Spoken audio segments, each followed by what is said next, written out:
Trying out a couple samples of our beer here today. Of course, by the end of this tour, you will all know how to drink your beers like a professional. How does that sound to you guys? Good? All right, glad you guys are moderately enthusiastic about all that super cool stuff we have planned. That's great.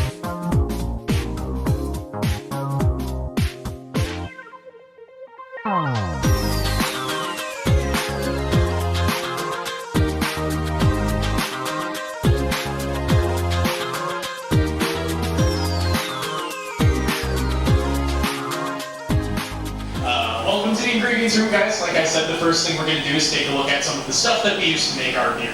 Now, as a brewery, Sam Adams released over 60 different styles of beer last year alone. And in the 31 years that we have been brewing beer here, we've released somewhere over 200 different styles nationwide. Now, each single style of beer that we make is unique based on the different ingredients used in that recipe.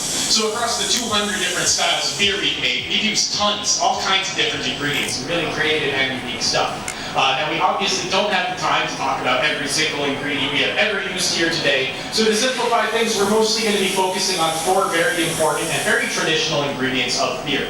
Those 4 main ingredients we'll be focusing on are barley, hops, water, and yeast. So those 4 ingredients have really been the key to brewing beer for hundreds of years. They're sometimes called the Reinheitsgebot ingredients. Reinheitsgebot refers to this old German beer-making law from all the way back in the 1500s that basically said any beers made or sold in Germany at that time could be brewed using only those 4 ingredients and absolutely nothing else. Now, our flagship beer, Boston Lager, is one of those Reinheitsgebot beers. It is made entirely of barley, hops, water, and yeast.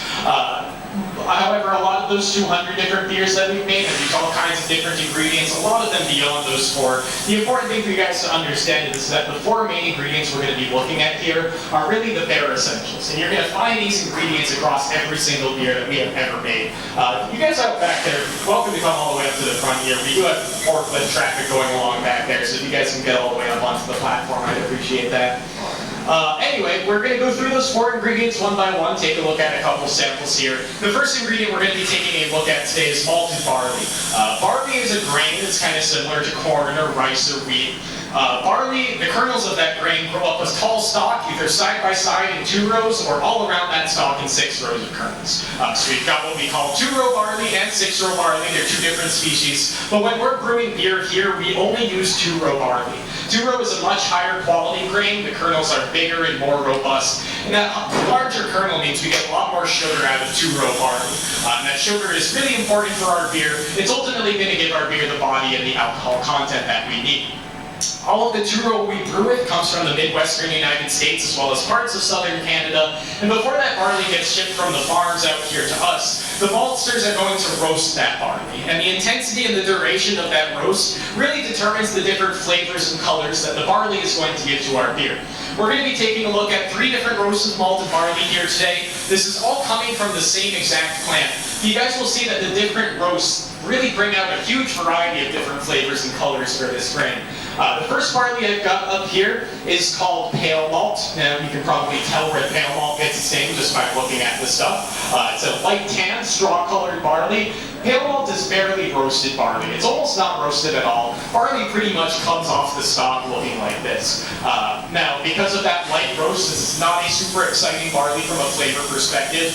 This is going to kind of taste like a lightly toasted white bread, maybe cornflakes, something simple and bready like that. Despite that simplicity though, this pale malt is one of the most important barleys we brew with.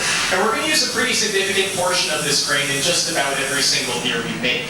Pale malt is what you consider a base or a canvas malt. And while these grains don't give your beer a whole lot of the exciting flavor or color you might want, these are going to give you a lot of fermentable sugars. Like I said, sugar is very important, gives our beer the body and the alcohol content that we need. So we're going to start off with a large amount of this pale malt, make up the base of our beer, and then layer some more creative ingredients on top of it to add some more complex flavors that we might want.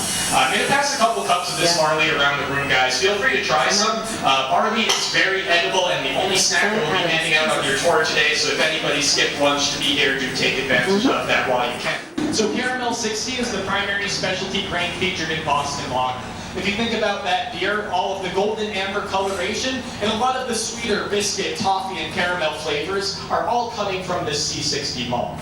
Now, despite the importance of this grain to the flavor and color of that beer, Caramel 60 only makes up around 10% of the grain used in Boston Lager. The other 90% of the grain in that beer is all pale malt. So these specialty grains, a little bit goes a very long way for us. We don't need to use a whole lot of this grain to get a lot of flavor and a lot of color out of it. And we really don't want to overdo it with these specialty grains because they tend to become very bitter and acidic and unpleasant if overused. All right. Now, the idea of moderation that I mentioned is going to be really nicely showcased by our final variety of malted barley over here. This last one we've got is called chocolate malt. Now, before any of you get too excited, chocolate malt will not be tasting anything like a Hershey's Kiss or Cocoa Puff. It gets its name more from the chocolate coloration here than anything else. Flavor-wise, you might get some dark baker's chocolate notes out of this one, think 80 or 90% cocoa, but I find it's going to be more similar to a roasted coffee or espresso bean, maybe even on the burnt popcorn side of things with this one. It is a very heavily roasted barley, hence that jet black coloration and the very intense bitter flavors. It's also a very dry barley because we've roasted a lot of the moisture out of it. So with all of that in mind, guys, moderation is very important with this chocolate malt. 1 or 2 kernels will really give you all of the flavor that you might want. And it is going to be around 15 minutes before we can wash this one down with some beer. So don't go crazy with this stuff, guys. It's really not super pleasant. In fact, sometimes even the aroma is enough to kind of understand the flavors you'll be getting out of this one. Now, you guys may have put this together already, but chocolate malt is not going to be featured at all in Boston Lager. This darker grain is going to be used in the darker styles of beer, of course. Things like stouts and porters and Schwarzbiers. And I do want to clear something up about those darker beer styles before we move on. Lots of people will look at a beer that's dark in color and immediately expect a heavy-bodied, high-alcohol content beer. That is a total misconception, guys. The color of your grains has absolutely nothing to do with the alcohol content of your beer. The alcohol is really coming from the quantity, or how much of that grain you're using. We can make a beer with a tiny amount of this chocolate malt, and that's enough to give us a jet black coloration. But because we didn't use a lot of grain, we won't have a lot of sugar, which means our beer will be light to medium in body. It will be low in alcohol content. Beers we make, like our black lager and cream stout, are both very dark colored beers and are both well under 5% alcohol. Meanwhile, we can make a beer using a ton of that pale malt, and it will be a light golden straw-colored beer, but all of that barley means the beer will be heavy in body and high in alcohol content. Styles like Belgian triples or barley wines are often lighter in coloration and can easily be in the 10 to 12% alcohol range. So the moral of this story, guys, is that you really can't judge a beer by its color. This is the year 2015, and I think we can all be a little bit better than that today. Does that sound fair to all of you? All right, great. Any questions about malted barley, guys? All right, cool. Well, the next ingredient we are going to talk about are hops. Now, hops are the spice in your beer. This barley is giving us a lot of sugar, a lot of sweeter flavors. Hops are going to give our beer bitterness and aroma that kind of balance out that sweetness and really help to round out our beer. Now, I'm going to start things off here today, guys, by passing around a couple cups of our hops. So if you've never seen hops in person before, this is a good chance to kind of understand them a bit better. Now, as they make their way around the room, guys, keep in mind, hops are flowers, which means you will probably want to eat about 0 of these unless you really enjoy the taste of Christmas trees and pine cones. Do grab yourself a smaller, medium-sized handful of the hop flowers, guys. If you feel the need to eat any hops today, let me know so I can watch, but otherwise just hold tight. Once everybody has some hops in hand, we are going to go through an aromatic appraisal of them all together. So like I said, guys, hops are flowers. They grow all around the world. Hops tend to grow best, though, along the 48 latitudes, both in the northern and southern hemisphere. And much like grapes and winemaking, the region and the environment that you grow your hops in directly determines the different flavors and aromas that those hops are going to give to your beer. So the hops that you guys are looking at today are an American variety. It's called Cascade. Most American hop cultivation takes place in the Pacific Northwest. States like Oregon, Washington, Idaho are big hop-producing states. Now, as a country, we've only been growing hops for about the last 50 years or so, but we're already the second biggest hop-producing nation on the planet.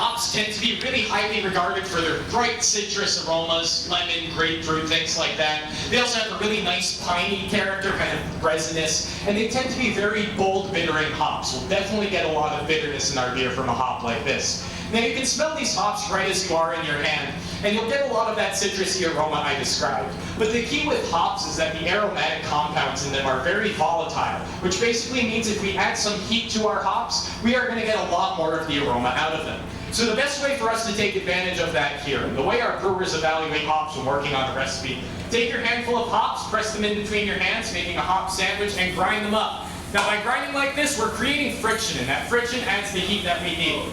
Now, as you do this, you may find a sticky resin starts to form on your hands. That should wash off in 2 or 3 weeks. It is mostly harmless. You'll probably be fine. Once you've done that thoroughly, you'll cup your hands together and just give them a good whip. So these are really fresh flower hops, guys, so that aroma really becomes very apparent just through that quick little process. You might be getting the citrus or the pine notes I described. It might just smell like beer to you, and that's not a coincidence. Cascade is a really great aromatic hop, particularly used in West Coast style IPAs or pale ales, a lot of hop-forward beers. And our Rebel IPA, to be specific, is a beer that really nicely showcases this Cascade. Folks, do you have any questions about hops? Hops in general, these hops in specific? No, well, not these hops, but what's the difference between the German hop and what kind of? Yeah, so like I said, the environment, the soil composition, the amount of rainfall you're getting, the temperature, all changes how the hops grow. So if you compare these American hops to a German variety, the German hops are going to be a lot more mild. They're going to be more herbal and flowery and spicy. If we were looking at hops from England, they would be very earthy and kind of wet and just like a deep kind of hop bitterness and not a lot of aroma. Hops grown in New Zealand, which is a really big growing hop producing region. They're just getting started. They tend to have like really nice tropical fruit notes and be a lot more pleasant and a lot less bitter. So you can really get a wide variety of flavors just depending on the environment that you grow your hops in. Now we can take a German hop variety and grow it here in America, but that's going to change the way it grows. It'll still be from the same seed, but you'll be able to notice the difference. And that's why it's important to go to the source. So we're getting hops from all around the world for all different kinds of beers. Any other questions about hops, guys? It's a very good one though.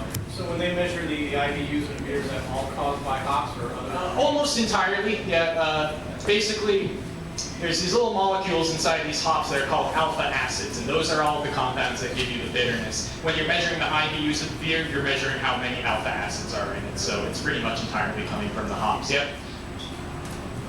All right, cool. Third ingredient, guys, is water. I don't have any samples of water to pass around, but I think you're mostly familiar with it at this point. Water makes your beer wet, so it'll make it a liquid. All right, guys, questions about water? Good. That's a little more complicated than that. Water does make around 90% of your beer, so the most important thing is that you're using clean and consistent water.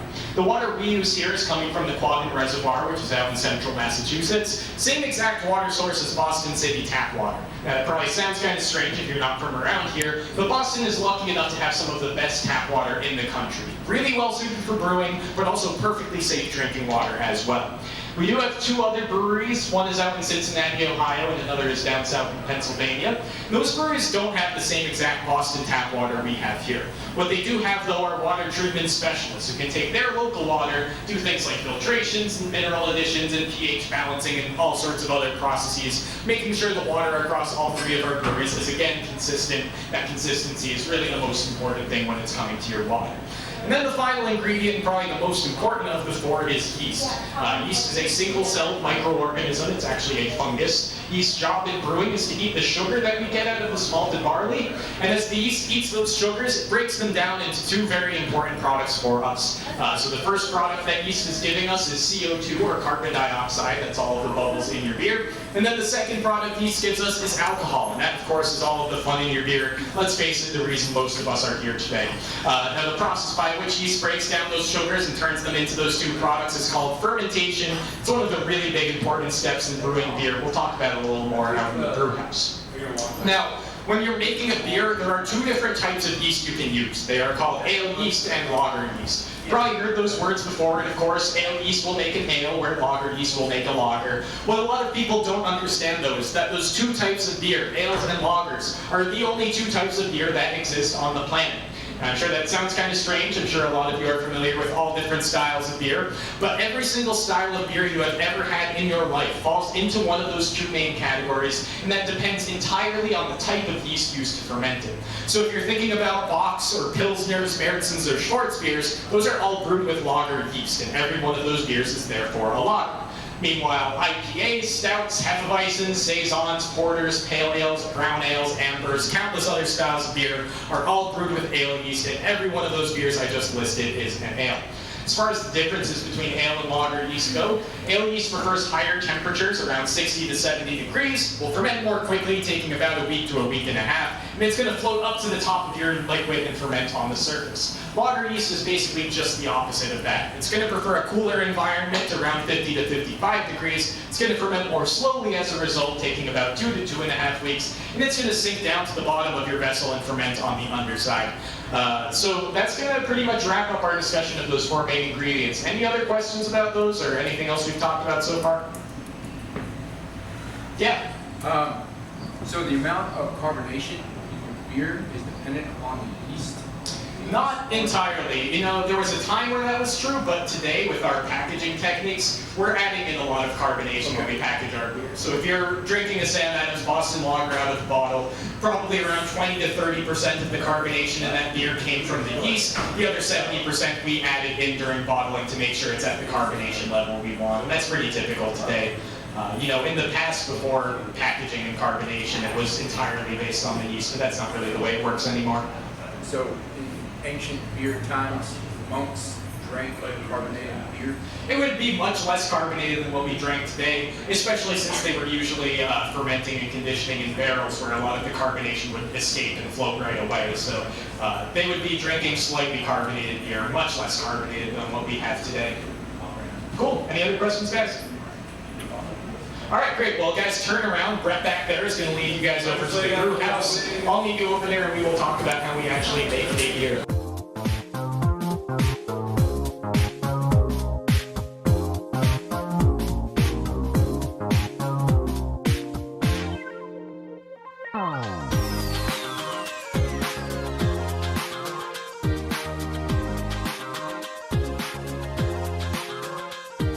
Three cool beers you guys are going to get to try out here today. And the first beer we have on deck is, of course, Boston Lager. This is the beer I've been talking about for most of the tour today, and that's because it's really the most important beer to our company. Not only did Boston Lager start off our business 31 years ago, but even today it is still our most successful beer. It makes up over half of our sales annually. The continued success of this Boston Lager basically allows us to make every other style of beer that we make today. And I'm going to get these pictures passed out for you guys, but before I do so, there's just a few quick things we all need to keep in mind. First of all, you may have noticed already, we've got 4 pitchers of Boston Lager up here, and again, these are for all of you guys to enjoy this afternoon. But if you take a quick look around the room here, you may also notice there are a few more than 4 of you here to enjoy this beer. So if one of these pitchers ends up in front of you, that does not make it your pitcher. You are not in charge of the pitcher or lord of the pitcher or anything like that. Pour yourself a glass, guys, half full, whatever kind of Wednesday afternoon you're trying to have. Pass that pitcher on to the next person. Make sure everyone here can get first before anybody else gets seconds. And guys, please do not drink directly out of the pitchers. You would really think that goes without saying, but you would be surprised. And then as a final thing, guys, feel free to take the first couple sips of this beer. I totally encourage that. It's a hot day out there. However, I do ask that you guys save yourself around half a glass of Boston Lager. For this first beer, we're going to be going through a professional taste appraisal as a group, the way experts do at judgings and competitions around the world. That beer appraisal process tends to be a lot more interesting when you actually have beer in your glass to appraise. Again, half a glass is plenty for that. While you guys are pouring your beer, if you have any questions or anything, feel free to let me know. Otherwise, you're welcome to chat amongst yourselves.